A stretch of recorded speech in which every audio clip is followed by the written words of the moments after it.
নমস্কার বন্ধুরা, কেমন আছেন? আশা করি আপনার সবাই ভালো আছেন। সবাইকে নতুন বছরের প্রীতি ও শুভেচ্ছা। Wish you all a happy and prosperous new year. আশা করি 2021 আমাদের জীবনে ভালো একটা আশা, উদ্দীপনা এবং অনেক অপরচুনিটিস নিয়ে আসবে।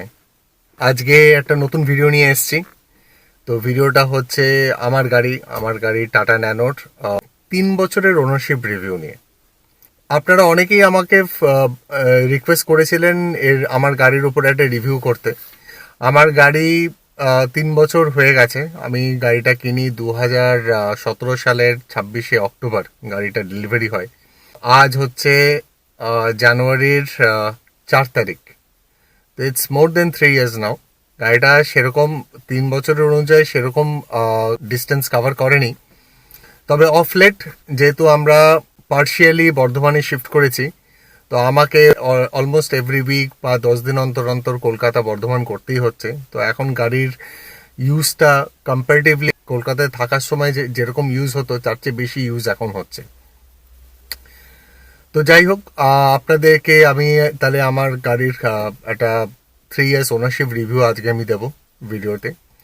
এবং আপনার আরেকটা জিনিস যে কথা বলার ছিল আপনাদের সাথে বা ডিসকাস করার ছিল, আপনারা অনেকেই লাস্ট ভিডিওতে কমেন্ট করেছেন যে হিন্দিতে ভ্লগ করতে বা ইংলিশে ভ্লগ করতে। হিন্দি এবং ইংলিশ দুটোতেই ভ্লগ করা যায়। আমি আজকে চেষ্টা করব আজকের যে রিভিউ ভিডিওটা যেটা আমি করব, তো সেটা হিন্দি এবং ইংলিশ মিক্স করে এবং কিছুটা বাংলা ইউজ করে আমি ভিডিওটা করব। হিন্দিতে আমি অতটা সড়গড় নই, তো ইংলিশটা মোটামুটি জানি, আর বাংলা যেহেতু আমার মাতৃভাষা, বাংলাতে আই এম কনফিডেন্ট। তো anyways, as you have requested me to do a vlog in English, I will definitely try to do a vlog in English. This vlog would be in English and Hindi. At times I might use Bengali word also. সঙ্গে থাকুন। তো আজকে আমরা একটু বেরোচ্ছি, আমরা বর্ধমান থেকে যাব পাহাড়হাটিতে। রিভিউ করার আগে আপনাদেরকে একটু জার্নিটা আপনাদেরকে একটু দেখাবো।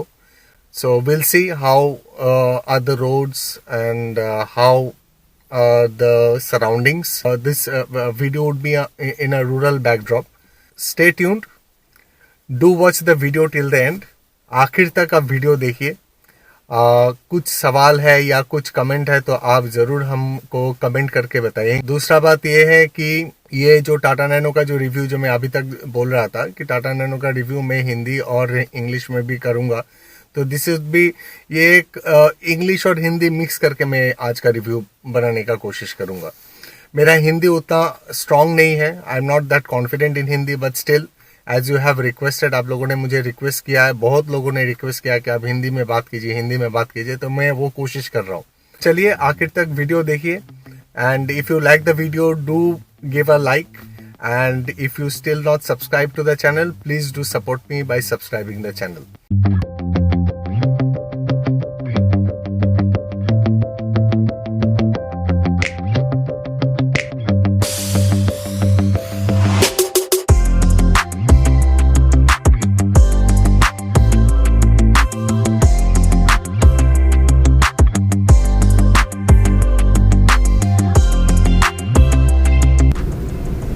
সাবধানে চালাতে হবে, কারণ ছাগল, গরু, বাছুর, মুরগি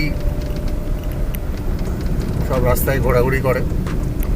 तो ये जो नैरो रास्ते हैं यहाँ पे बहुत संभाल के गाड़ी चलाना पड़ता है, क्योंकि रास्ते में आपका गाय बकरी सारे घूम फिर रहते हैं।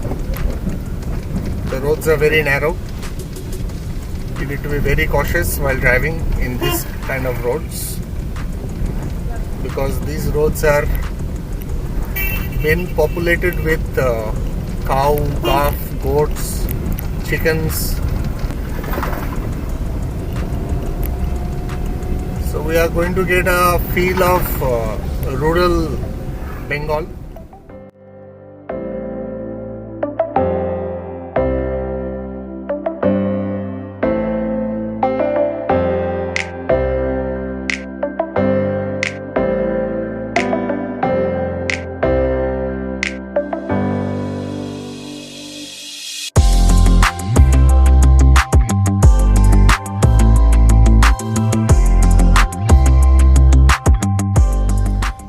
लोग अभी हम लोग पहुंच गए हैं, तो अभी शुरू करते हैं हमारा रिव्यू टाटा नैनो का, जो मेरे साथ है करीब 3 साल से ऊपर।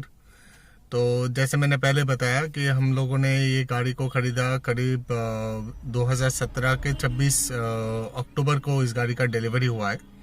तो अभी तक गाड़ी ने 11,698 किलोमीटर्स ट्रैवल कर चुका है, मतलब 11,658 kilometres it has travelled. Experience जो था मेरा जो है, मतलब जो अभी भी चल रहा है मेरे साथ, इसका जो एक्सपीरियंस अच्छा ही है, काफ़ी अच्छा ही है। Initially I used to use this car for city drive purpose only.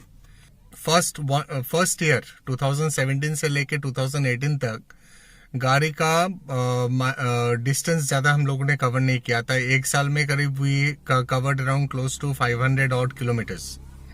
तो धीरे धीरे जैसे मेरे गाड़ी के ऊपर कॉन्फिडेंस बढ़ने लगा, I started taking this car out for short rides, small drives. Actually question आता है कि जब मैंने ये गाड़ी को बुक किया था, when I book this car, lot of people ask me the questions कि भाई आप नैनो को क्यों चूज कर रहे हो, why Nano, why not some other car. The reason for choosing Nano was that पहले तो मेरा बजट का कंस्ट्रेंट्स था। मेरा बजट करीब 3 लाख से 3.5 लाख का मेरा बजट था। तो उसी बजट में मेरे पास 2 कार आ रहा था, एक आपका नैनो ये एक्सटी मॉडल, और दूसरा है आपका मारुति सुजुकी का ऑल्टो 800। ऑल्टो 800 का एलएक्सआई मॉडल मेरे बजट में आ रहा था। तो मारुति सुजुकी ऑल्टो का मैंने टेस्ट ड्राइव लिया, लेकिन उस कार में मेरा जो परेशानी था वो कि उसका हाइट बहुत ही कम था। मेरा हाइट इज अराउंड 5'11". जैसे कि आप देख रहे हैं नैनो में मेरे हाइट अभी भी, मतलब it's a tall boy structure, जो मारुति ऑल्टो में, सुजुकी ऑल्टो में वो एक बहुत बड़ा मेरे लिए डिमेरिट था। दूसरा जो प्रॉब्लम था वो है कि लेग स्पेस। तो देखिए मेरा लेग स्पेस इसमें बहुत ही अच्छा है। मेरा leg, I can freely move my legs, जो मारुति सुजुकी ऑल्टो में नहीं हो पा रहा था। ये डैशबोर्ड के साथ मेरा ये पैर लग जा रहा था, और ऊपर से सीट का जो हाइट है वो भी बहुत नीचे था। तो उसमें क्या हो रहा था कि मेरा ड्राइविंग में I was not feeling confident, confidence नहीं आ रहा था मुझे ड्राइव करने में, गाड़ी ड्राइव करने में। तो उसके बाद मैंने मारुति टाटा का शोरूम विजिट किया। तो वहाँ पे मैंने मेरा जो बजट है मैं उन लोग को बोला, तो मुझे टॉप मॉडल मिल रहा था नैनो में, और मुझे जो भी चाहिए था, जो फीचर्स चाहिए था एक कार में, बेसिक जो फीचर्स चाहिए था वो मुझे मिल रहा था नैनो में। जैसे नैनो में मुझे पावर स्टीयरिंग मिल रहा है, उसके बाद एसी मिल रहा है, उसके बाद ब्लूटूथ कनेक्टिविटी मिल रहा है, सेंट्रल लॉकिंग फीचर्स मिल रहा है, ये सारी चीज़ें मुझे मिल रहा था। जो मुझे मारुति एलएक्सआई मॉडल में ये सारे फीचर्स नहीं मिल रहा था। हाँ, वहाँ पे पावर स्टीयरिंग मिल रहा था, एसी भी मिल रहा था, लेकिन ये म्यूजिक सिस्टम का ऑप्शन नहीं मिल रहा था। मैं देखा कि अगर मैं करीब 3.5 लाख अगर मैं वहाँ पे खर्च करता हूँ, 3.5 से 4 लाख के आसपास आ जा रहा था। It was around close to with all accessories and everything. Maruti Suzuki Alto LXI 2017 model मुझे करीब आ रहा था 3,96,000। तो मैं देखा कि नैनो का जो टॉप मॉडल है वो भी 3,19,000 मिल रहा है फाइनेंस करने के बाद। तो उसके ऊपर मुझे डिस्काउंट भी मिला। तो finally I got this car at a price of around 2,86,000। तो मुझे डिस्काउंट भी मिला। तो I did a test drive for this car and I liked it. इसका जो हाइट बोलिए, सामने का जो व्यू है, मैं पूरा देख पा रहा था, मुझे अच्छा लगा चलाने में, और पिकअप भी मुझे अच्छा लगा। तो इनिशियली मेरा जो रिक्वायरमेंट था वो था सिटी ड्राइव के लिए, घर का थोड़ा बहुत काम, शॉपिंग वॉपिंग करना, ये सब काम के लिए, और थोड़ा बहुत इधर उधर घूमने फिरने के लिए, सिटी के अंदर घूमने फिरने के लिए मैं देखा कि चलो कि एक नैनो मेरा जो रिक्वायरमेंट है वो फुलफिल कर रहा है।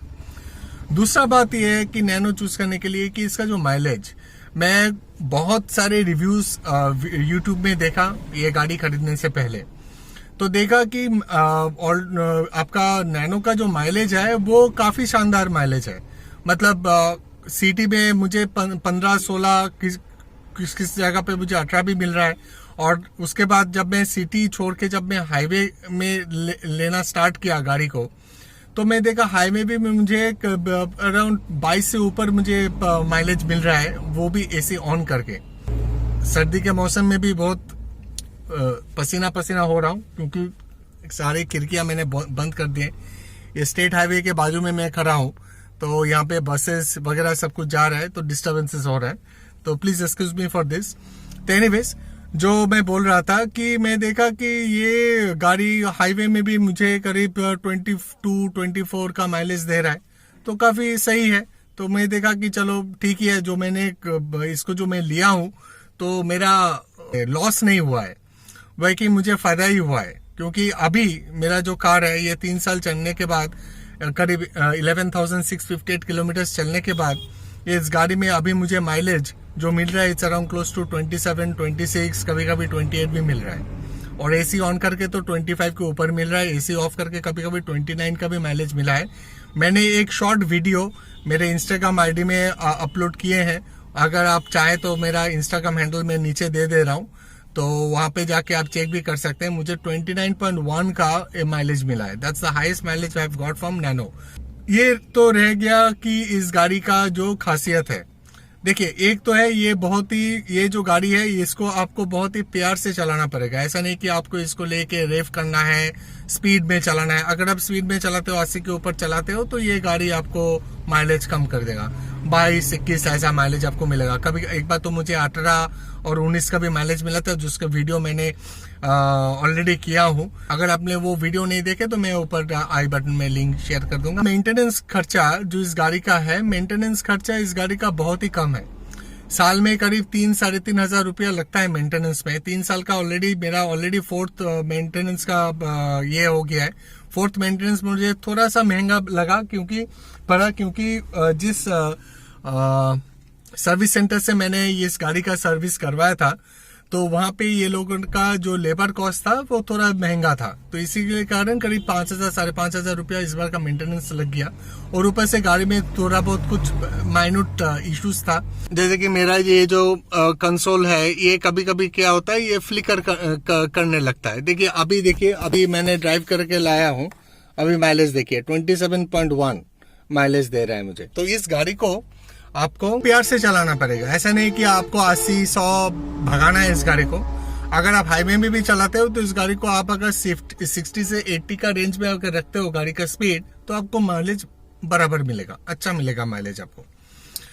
दूसरा बात यह है कि तो ये गाड़ी आप कितने किलोमीटर्स तक कंटिन्यूसली चला सकते हो, ये क्वेश्चन भी आप लोगों ने बहुत सारे सब्सक्राइबर्स बोलिए या व्यूवर्स बोलिए मुझे पूछे हैं। देखिए, कंटिन्यूसली मैंने इस गाड़ी को 2 घंटा कंटिन्यूसली चलाया हूँ, करीब around close to 150-160 kilometres at a stretch. उसके बाद मैं खुद थक गया हूँ और उसके बाद मुझे ब्रेक लेना पड़ा 10-15 मिनट का। 200-250 किलोमीटर आप इस गाड़ी को कंटिन्यूसली भगा सकते हो, उसमें आपका कोई परेशानी नहीं होगा। अभी आते हैं डीमेरिट्स में। What are the demerits of this car? देखिए, डीमेरिट्स का जो है कि आप इसको हाई स्पीड में चला नहीं पाओगे। It's a 4 speed gear box, जैसे कि आप देख रहे हो गियर नॉब में इसका 4 स्पीड गियर बॉक्स है।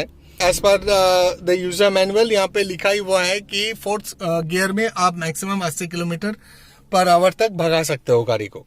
उससे ज्यादा भी आप भगा सकते हो, लेकिन उसमें क्या होता है कि गाड़ी बहुत वोकल हो जाता है, गाड़ी का इंजन का नॉइज कैबिन के अंदर आने लग जाता है। दूसरा डीमेरिट जो है कि ये 2 सिलेंडर का इंजन है, अनलाइक सुजुकी ऑल्टो 800 उसमें 3 सिलेंडर इंजन है, तो इसके इंजन थोड़ा कम रिफाइंड है। तो इसमें क्या होता है, इस गाड़ी में थोड़ा बहुत वाइब्रेशंस आपको महसूस होगा, लेकिन वो वाइब्रेशंस जो है वो that is bearable, means normal है। The moment you start driving this car, once you get a hang of it, you will feel that it's quite normal. You get tuned with the nature of the car. और ये चलाने में बहुत ही आसान है इस गाड़ी में, क्योंकि इसमें अभी जो जेनेक्स मॉडल, मेरे पास तो ये नैनो XT जेनेक्स मॉडल है, तो इसमें क्या है, पावर स्टीयरिंग है। तो पावर स्टीयरिंग का खासियत ये है कि एनी नैरो रोड्स आप इसको बेफिक्र से आप इसको चला सकते हैं, विदाउट एनी ट्रबल आप इसको चला सकते हैं। You can drive this car in narrow roads, you can take sharp turns, you can take इसका टर्निंग रेडियस बहुत ही कम है। These are the few merits of this car. तो डीमेरिट्स में जो मुझे 3 साल का जो मेरा एक्सपीरियंस है मेरे इस गाड़ी में, मुझे माइन्यूट कुछ टेक्निकल इश्यूज आए थे, जैसे मैंने अभी कुछ देर पहले आपको बताया कि मेरा डैशबोर्ड में कभी कभी ये जो लाइट्स है अंदर, स्पीडोमीटर का लाइट या आपका जो इंस्ट्रूमेंट कंसोल का जो लाइट है वो कभी कभी फ्लिकर करता है। तो उसका इशू अभी तक सॉल्व नहीं हो पाया है। तो मुझे फिर से इन लोग ये इशू दिखाने के लिए मुझे सर्विस सेंटर लेके जाना पड़ेगा। ये सब हर वक्त नहीं होता है, ये कभी कभार होता है। जब भी मैंने टैंक फुल करवा देता हूँ गाड़ी को, उसके बाद एक दो बार ये फ्लिकर करते हैं, उसके बाद नॉर्मल हो जाता है। सेकेंडली, इस गाड़ी में मुझे जो और एक दिक्कत जो आ रहा है, जो पेंट है। तो बेसिकली जब मैं गाड़ी खरीदा था 2017 अक्टूबर में, तो क्या हुआ था, गाड़ी के साथ मेरा एक ट्रक का ये हो गया था, मतलब truck brushed my car and it went away.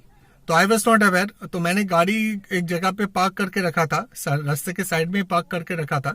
When I came back I found that my right door, both front end the rear door, it was brushed and it was heavily brushed. मेरा जो door panels था वो पूरा scratch आ गया था, paint उखड़ गया था और डेंट भी आ गया था। तो उसको इसीलिए मैंने कार को दिया था सर्विस सेंटर में, और मैंने इंश्योरेंस भी क्लेम किया था। इंश्योरेंस क्लेम करके मेरे पॉकेट से करीब 10,000 के आसपास पैसा खर्चा हुआ था। और डोर इन लोगों ने रिपेंट करके फिर डेंटिंग का इशू फिक्स करके ये लोगों ने दिया था मुझे। लेकिन अभी आफ्टर 3 इयर्स के बाद मैं देख रहा हूँ कि जिस डोर में उन लोगों ने रिपेंट किया था, मेरा right door rear and the front door, इसमें नीचे की तरफ रस्टिंग हो रहा है, वो एक इशू आ रहा है। लेकिन मेरा जो लेफ्ट डोर्स है, both rear and the front, उसमें कोई प्रॉब्लम नहीं आ रहा है, उसमें उसका पेंट एकदम इंटैक्ट है। तो रिपेंटेड पार्ट में आपका पेंट उठ रहा है। दूसरा एक प्रॉब्लम आ रहा है कि मेरे सामने का जो बॉनेट है, उस बॉनेट का अंदर मैं आपको दिखाऊंगा, वो बॉनेट खोल के आप देखोगे कि वहां पे कुछ जगह पे पेंट उड़ गया है और रस्टिंग का प्रॉब्लम स्टार्ट हुआ है। तो ये एक इश्यूज आ रहा है मुझे। इसके अलावा और कोई इश्यूज तो अभी तक आया नहीं है मेरे गाड़ी में। तो अभी मैं इस गाड़ी को एवरी वीक करीब आपका 260 to 270 किलोमीटर चला रहा हूँ। The car is faring quite well, कोई इश्यूज तो नहीं आया है मेरा।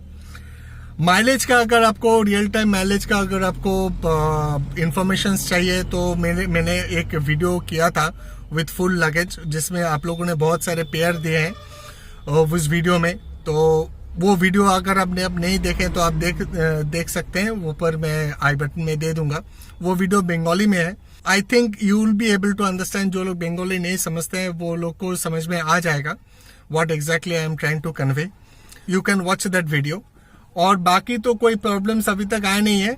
हाँ, एक चीज और है, कंसिडरिंग द फैक्ट ये इट्स अ बजट कार, तो इसका जो प्लास्टिक का जो क्वालिटी है, ये प्लास्टिक बहुत ही हार्ड है और प्लास्टिक का क्वालिटी उतना खास नहीं है। और ये जो डैशबोर्ड का जो कवर है, ये एक बार में लगता नहीं है, मतलब you have to press it hard to get it closed. और ये जो नॉब्स वॉब्स वगैरह क्वालिटी सही है, मतलब स्टैंडर्ड क्वालिटी है, उतना खास नहीं है। ये पैनल्स भी सही है, लेकिन इसका जो प्लास्टिक का जो ये देखिए यहाँ से आप देखोगे, it's a very thin plastic which material which they have given. ये थोड़ा इश्यूज है, लेकिन ठीक है। लेकिन 3 साल से चल रहा है गाड़ी। कुछ वाइब्रेशन बोलिए या खट साउंड बोलिए, ये तो अभी तक नहीं आया है। काम सही है, मतलब जिस प्राइस रेंज में ये गाड़ी हम लोग को मिल रहा है उस हिसाब से इट्स अ गुड डील।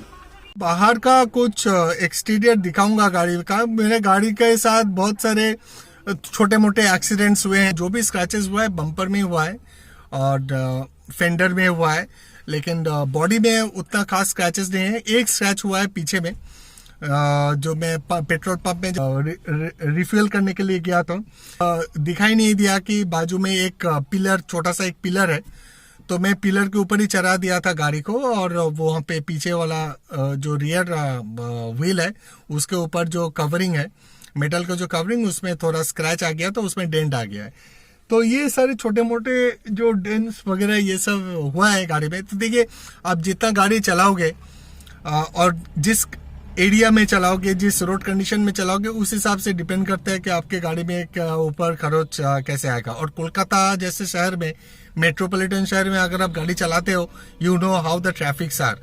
तो अभी चलिए मैं आपको बाहर से दिखा देता हूँ, गाड़ी का एक्सटर्नल कंडीशन है वो आपको मैं थोड़ा दिखा देता हूँ। और 2017 से लेके आज तक का जितने सारे सर्विसिंग किया हूँ मैंने, उसका बिल्स भी मैंने पूरा समेट के रखा हूँ, वो भी हम आपसे शेयर करेंगे। जब बाहर जाने से पहले और एक चीज मुझे याद आया, इनिशियली जब मैं खरीदा था 2017 में, गाड़ी डिलीवरी लेने के बाद कुछ दिनों के बाद मेरे गाड़ी में एक अलाइनमेंट का प्रॉब्लम आया था। जो प्रॉब्लम मैंने कोई भी अलाइनमेंट का दुकान बोले या टायर शॉप बोले, जो लोग अलाइनमेंट करवाते हैं, वहां से मैं सॉल्व नहीं कर पाया। तो उसको मैंने सॉल्व करवाया करीब 1 साल बाद। जब मेरा सेकंड सर्विसिंग का ड्यू डेट आया, तब मैंने जाके इस प्रॉब्लम को सॉल्व करवाया, वो भी टाटा सेंटर के सर्विस स्टेशन में जाके। वो प्रॉब्लम सॉल्व करने के बाद अभी तक मुझे अलाइनमेंट का कोई प्रॉब्लम नहीं आया है। गाड़ी एकदम बराबर रोड में एकदम सीधा ही चलता है, कोई प्रॉब्लम नहीं। लेकिन ऑफ लेट मैं एक चीज नोटिस कर रहा हूँ, मेरे टायर के ऊपर, मेरा जो राइट टायर है, फ्रंट टायर जो है, वहां पे एक अनइवन सा वेयर एंड टेयर का निशान आ रहा है। तो मैं आपको वो भी दिखाऊंगा जब मैं बाहर का ये आपको सर्वे कराऊंगा कार का, तो वो भी मैं आपको दिखाऊंगा। तो आ गए हम बाहर, तो ये रहा गाड़ी पीछे। तो जैसे मैंने बोल रहा था कि बम्पर में थोड़ा बहुत खरोचे लगे हैं गाड़ी में। जैसे कि यहाँ पे देखिए, ये एक बाइक के साथ मेरा एक छोटा सा एक्सीडेंट हुआ था। उसके बाद इधर अगर आप देखते हैं तो ये वाला थोड़ा डेंट आया है। हाँ, ये वाला थोड़ा डेंट आया था। यहाँ से अगर आप देखोगे तो आपको पता चलेगा। देखिए यहाँ पे गैप हो गया है। ये डेंट जो हुआ है, ये डेंट हुआ था वो पेट्रोल पंप में, जो मैंने बोला था आपको। एक पिलर था जो समझ में नहीं आया मुझे, मैंने चढ़ा दिया था पिलर के ऊपर, जिसके कारण यहाँ पे एक डेंट हुआ था। यहाँ पे कुछ स्क्रैचेस भी हुए थे। तो ये एक प्रॉब्लम है। दूसरा, इधर भी थोड़ा बहुत स्क्रैचेस हुआ था। अभी टाइम के साथ साथ वो धूल मिट्टी में है तो समझ में नहीं आ रहा है। यहाँ पर भी देखिए कुछ स्क्रैचेस हुए थे। और इसके अलावा ये जो डोर का जो मैं बात कर रहा था, this is the repented door. यहाँ पे देखिए, यहाँ पे आपका रस्टिंग हो रहा है। यहाँ पे रस्टिंग हो रहा है, इस जगह पे रस्टिंग हो रहा है। ये फ्रंट डोर में भी वही प्रॉब्लम है, यहाँ पे रस्टिंग हो रहा है। ये देखिए। तो इसके अलावा यहाँ पर भी एक पार्किंग लॉट में रखा था गाड़ी को, तो शायद किसी बाइक ने ठोक के चला गया था, तो उसके लिए मैंने इसको फिक्स किया था। लेकिन ये देखिए, ये जो स्क्रैचेस है, ये सारे स्क्रैचेस उसके लिए हुआ है। यहाँ पर भी स्क्रैचेस हुआ था। और हाल ही में यहाँ पे हुआ है स्क्रैचेस, ये एक ट्रक के साथ मेरा हुआ है, वो थोड़ा घिस गया था। This is the recent edition. So overall the car looks like this. This is how it looks.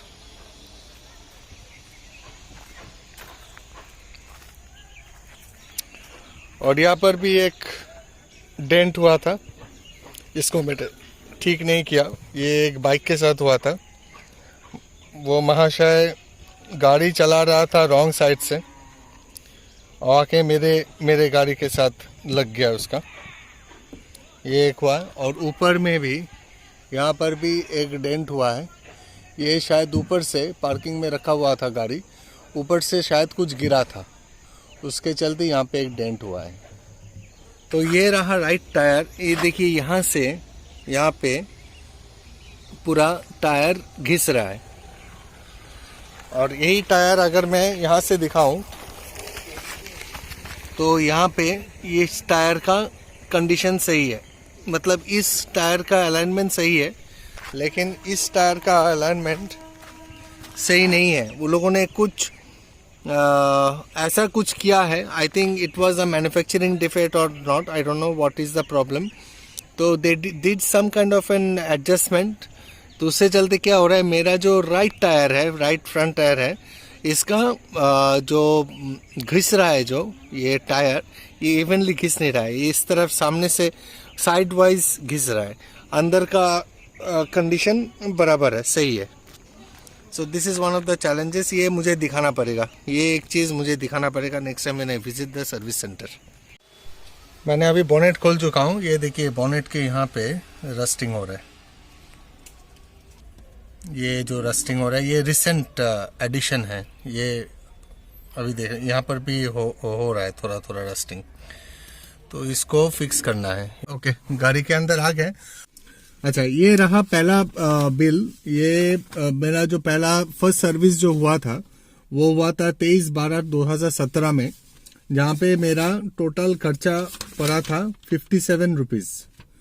57 rupees क्यों? ये लोगों ने एक पीछे वाला एक लैंप, बैक का ब्रेक लैंप या जो भी लैंप है वो चेंज किया था. वो लैंप का कॉस्ट उन लोगों ने लगाया था 57 रुपीज़. इसके अलावा फ्री सर्विस, व्हीकल चेकअप, ये सारे फ्री ऑफ कॉस्ट में हुआ था. ये सारे फ्री ऑफ कॉस्ट में हुआ था. और ये रहा पहला सर्विस का. That means after 3 months, once the car completes 1000 kilometres, और आफ्टर 3 months का जो सर्विस रहता है. अभी आते हैं सेकेंड सर्विस का. हाँ, सेकेंड सर्विस मेरा हुआ था 39/2018 में. यहाँ पे मेरा टोटल सर्विस कॉस्ट हुआ था 2035 रुपीज एंड 50 पैसे. यहाँ पे सेकेंड सर्विस जो था वो फ्री था. इंजन ऑयल, उसके बाद filter, oil filter, engine flush liquid, ये सारे auto protection, nano coating, under body coating, ये सब मिला जुला के मेरा टोटल बिल आया था 2035 rupees. This is the second servicing. अच्छा, this is the third servicing. ये सर्विसिंग मैंने करवाया था 7/9/2019, 7th of September 2019 को. वहाँ पे उस समय मेरा थर्ड सर्विस ये भी फ्री था. Service is free. तो ऑयल चेंज हुआ था, ऑयल फिल्टर चेंज हुआ था, उसके बाद इंजन ऑयल इन लोगों ने डाला था. ठीक है, ये सारे मिला के मिलजुल के मेरा थर्ड सर्विस हुआ था 1768, 1768 रुपया. ये मेरा बिल था. अभी आते हैं fourth service, which was a paid service. हाँ, फोर्थ सर्विस जो हुआ था, यहाँ पे बहुत सारे चीजें चेंजेस हुए हैं. जैसे मशीन ऑयल ये तो चेंज ही करते हैं, उसके साथ साथ इंजन ऑयल चेंज किया है, एयर फिल्टर वाला चेंज किया था, फ्यूल फिल्टर चेंज किया है, कार्बोरेटर चोक क्लीन किया था.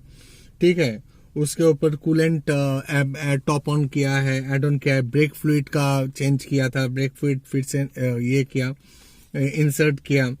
ठीक है, और ये पेड सर्विस था. पेड सर्विस के लिए 1475 रुपये इन लोगों ने मुझे चार्ज किया था. अब मेरा जो साइलेंसर था, गाड़ी का जो पीछे का जो साइलेंसर है, वो साइलेंसर में थोड़ा रस्टिंग हो रहा था, उसके लिए वो डीड सम नैनो कोटिंग, उसके लिए दे चार्ज 1000 रुपीज. तो सब कुछ मिला जुला के मेरा टोटल जो बिल आया था 5654. तो बेसिकली मेरा 4 सर्विस मिला के मेरा खर्चा करीब 9600 के आसपास होगा. So this is all about the Tata Nano car. I have discussed both the pros and cons of this car. If you are planning to purchase a second-hand Tata Nano car, you can refer to my video to get some insight about this car. तो I hope ये video आपको अच्छा लगा होगा. If you like this video, please give a like. And if you still didn't subscribe to my channel, do consider subscribing the channel and supporting me. Till then, till we meet with a new video, stay tuned and stay connected. Thank you.